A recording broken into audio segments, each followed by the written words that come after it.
Welcome back everybody to today's video, in which we are doing part 2 of my 30 books on my TBR. If you haven't seen part 1, check that out. I talk a little bit more of like an introduction piece in the start, and I also discuss 3 other categories of books that have 5 books listed in each of those categories.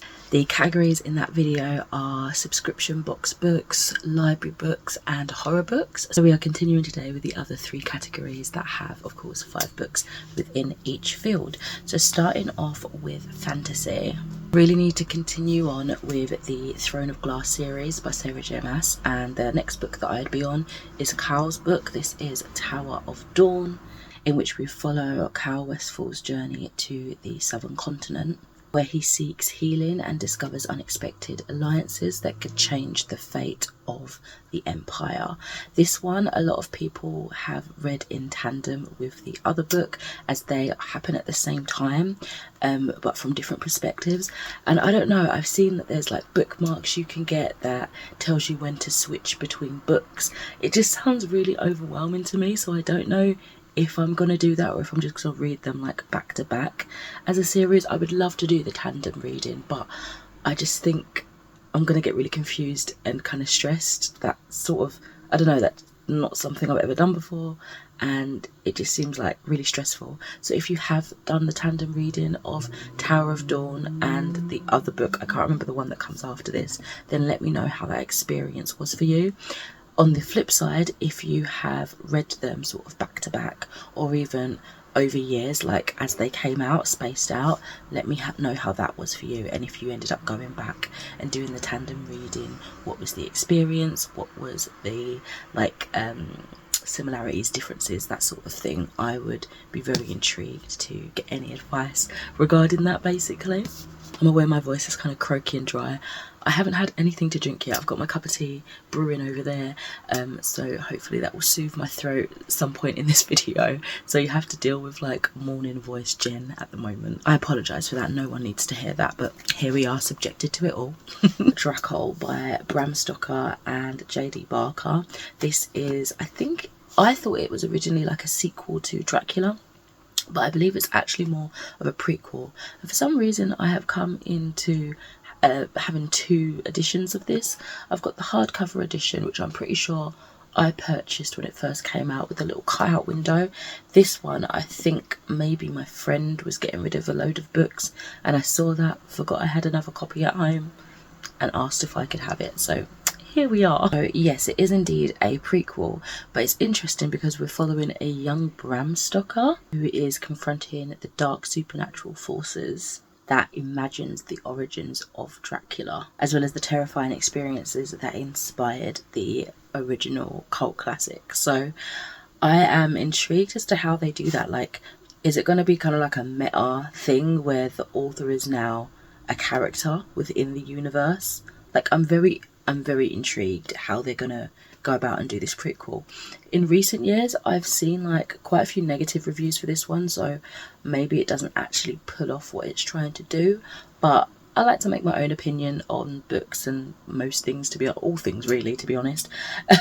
So I'm intrigued to see how I get on with this one. Moving on to witchy fantasy, I have the final book of this Sabrina trilogy that I got from, I want to say, World of Books years ago, and I read the first 2 back to back, and for some reason I didn't pick up the last one, so it has been a while since I've been in this world.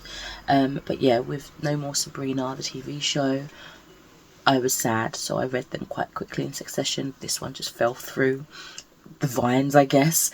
But yeah, this is the final book. This is Path of Night by Sarah Rees Brennan. And of course we're following Sabrina Spellman as she grapples with her growing witch powers, as well as wrestling with her dark destiny, while seeking to come into her own identity and forge her own path amidst all the supernatural dangers that she's facing.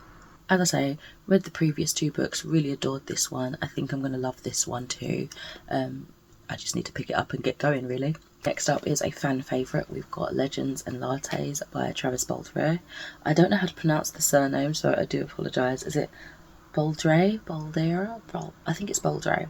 So we are following an orc barbarian who decides to retire from her warring ways to her dream of opening a cozy cafe, discovering of course new friendships and challenges along the way. It's described as cozy, low stakes fantasy, which I'm totally here for.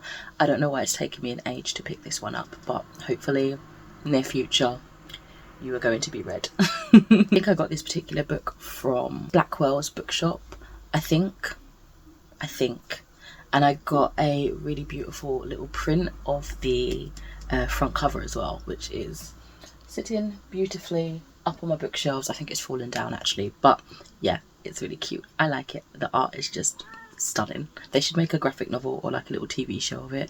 I'm saying all these things and I've not even read the book yet. I might hate it, I probably won't, but there's that. If you keep seeing slight alterations in the camera placement, my little cat Elsa is rummaging around the tripod, so every now and then I have to keep adjusting it. She's having a great time. She just likes to be in the room with me. It's totally fine, but I notice she keeps whacking the tripod about, so apologies for that. So final book for this category is The Vampire Lestat by Anne Rice, which is the second book in the Interview with a Vampire series. Again, read the first book a couple of years ago. Absolutely adored it. I think I might have even picked it up for the Jodie from Vanilla Moon's Vampirathon years ago, so I really do need to continue on with this and hear more about the story and how it develops. This particular book, we are following the rebellious vampire Lestat as he tells us about his life so far, or his undead life so far, I suppose. Exploring his origins, his rise to fame as a rock star, and his kind of all-consuming struggles with his nature of vampirism, whilst seeking to understand his place and value in a world with both enemies and allies. The fantasy books that are on my TBR, my most immediate TBR I would say, that I'm hoping to chip away at hopefully soon. We shall see. The next category is pretty much adjacent to fantasy, to be honest, even though it's a complete different genre. I've obviously made it so it suits my needs and my reading tastes, and it also, you know, transcends quite nicely from talking about Vampire Lestat, because my next category is contemporary / romance, and honestly they're all vampire romances, so that works quite nicely. It's what I know, it's what I like. Let's go into the books on this category. So the first one, or the first two really, are both from Jenna Levine, and one of them is the most recent release, but let's go back a little bit to My Roommate is a Vampire.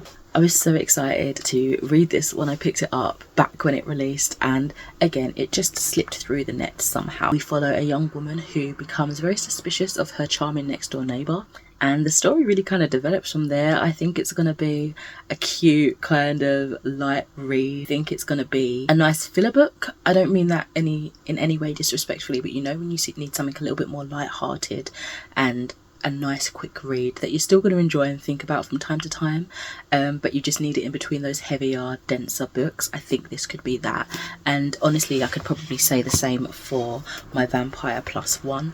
I don't know if this is a direct sequel or if it's just kind of set in the same sort of world, if the author's doing this vampire kind of romance series where we follow characters, you know, of a similar premise.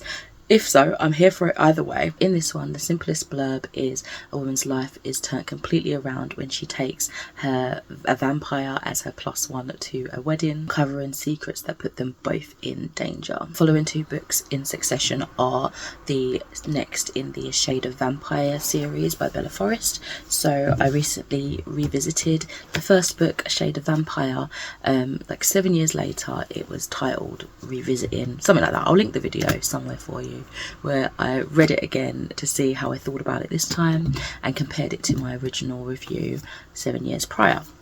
So honestly the goal was always to kind of continue the series, well, as far as at least book 8 or 9, because I think that's where these characters' arc wraps up. I understand that books following book 9 are different couples and different characters and different story arcs. So yeah, following on after that ramble is the sequel, A Shade of Blood, where Sophia, our main character, is struggling with her feelings for Derek after everything that happened in book 1, as she continues to navigate life through the shade. And in book 3, A Sand of Castle, Sophia is facing growing threats within the shade as tensions rise higher than ever before between humans and vampires, and her bond with Derek is tested like never before. And then finally, for the category of contemporary romance, aka vampire romance specifically, is Ali Hazelwood's Bride, which is one of her latest books. I think she's pumped out a good couple more since, but this is the one that has definitely intrigued me because it's the one with fantastical characters, and I'm interested to see how she does that. Bearing in mind that I've never read any other Ali Hazelwood book before, so if this is really good, I might go back and try her more contemporary romance with non-magical beings. So this one follows our vampire main character, Misery Lark, as she enters into a marriage of convenience, an arranged marriage, with the alpha werewolf of the pack, Lo Morland. And this is kind of in order to secure peace within the land between the two factions. But of course, as political tensions rise, so do genuine feelings between the two. So those are my contemporary romance, aka vampire smart books. And finally, for my last category, the final 5 books fall into the genre of literary fiction or classics. So in my head, I class classics as, I don't really have a time period. So to me, literary fiction are things that you often see in like highly acclaimed book prizes, or have the tendency to hold weight to be like a authentic, I suppose, true inspired classic later. That was a lot of words to say very little, but just a little overview of how I see books in that category, if that makes sense. So kicking it off with Cold Comfort Farm by Stella Gibbons. I watched the movie of this a couple of years ago with one of my besties, and we always have like inside jokes about this book. So when I realised it was a book and I saw it in the charity shop, I had to grab it. This was a good couple of years ago, mind you, so I haven't actually read it, but I will eventually. And yeah, I need to put it on a list of some sort to pick it up sooner rather than later. It's also got a super quirky cover, like the art style is just very interesting. I like it. The colours are jarring and eye-catching and gripping. So yeah, in terms of plot, we are following our very sophisticated main character, Flora Post, as she moves in to her rural family's farm. She cheerfully and in her head good-naturedly sets out to fix the quirks in her unusual rustic family, shall we say, who are wildly unconventional to her standards. Also have on my list The Discomfort of Evening by Mary-Kay Lucas Rigenveld. This was shortlisted on the International Booker Prize of 2020, and it's translated from oh, I don't know what language it's originally translated from. It says Netherlands in there, so I'm imagining Dutch. So in this book, we are following a young girl who is living in a very strict religious family. She is grappling with the loss and grief and her isolation after a tragedy. And the themes kind of reveal the impact of grief on childhood and family bonds and the stress and strain of that, especially when left undiscussed. And it's described to be written in a very haunting and poetic prose, so I'm intrigued to see how that is done and how that's handled with the themes. Next up we have Tampa, which is one of the more weirder fictions on this book. I have seen quite a lot about this, and I think the reason I'm putting it off is because it is an uncomfortable taboo topic. So we are following a young teacher who has a very perfectly curated life, which begins to quickly unravel as her compulsive and unsettling desires lead her down a dangerous dark path. It explores themes of predation, the abuse of power, transgression, and the inner psyche of these kinds of people, and I'm intrigued to see how the book is handled. Been kind of spoken about as our days version of Lolita, so that should give you an indication of the sort of themes that are in this book. Okay, the second to last book on my list is another modern classic, and that is A Clockwork Orange by Anthony Burgess. And I remember seeing a portion of, it must have been years ago, we were like 16, we were watching the very beginnings of the movie, and at that point I was still kind of squeamish about like violence on the screen, because I remember watching The Purge around that time too, and even now I am deeply unsettled. Like, the whole thing terrified me. So anyway, around that time we were watching A Clockwork Orange on a sleepover. No one was feeling the vibe. I didn't really like them going around beating people up. Like, it just made me uncomfortable, and we were clearly just not feeling it, so it got turned off around like 15-20 minutes into it. So eventually I will revisit the film, because I know it's a cult classic, and I think I have a stronger stomach now, but to see that it was originally a book, I want to give that a go first, of course, and it's a tiny one at that, so we shall see how much I enjoy it, if at all, of course. We are following a teenage delinquent named Alex, who narrates his violent escapades, set in a kind of dystopian future where he faces a clash between free will and state-imposed morality. I have a Toni Morrison on here. A couple of years ago I went and read Sula and The Bluest Eye. I preferred The Bluest Eye over Sula. I think I still enjoyed Sula, but The Bluest Eye had some amazing themes that just was so overpowered when reading them in quick succession, I think. So that one is always a standout one to me. So I wanted to go back and, you know, continue on reading her backlist of books. And we have Beloved here on this list. Formerly enslaved woman named Seethe is haunted by the ghost of her lost child, forcing her to confront painful memories, and it discusses topics like the legacy of trauma, the struggle of freedom, and overall redemption. These are the final books in this list, in this category, in this video. Let me know, of course, if you have read any of these yourselves, even those books I talked about in part 1. Anyway, thank you so much for watching, and I shall catch you in another video soon. Bye!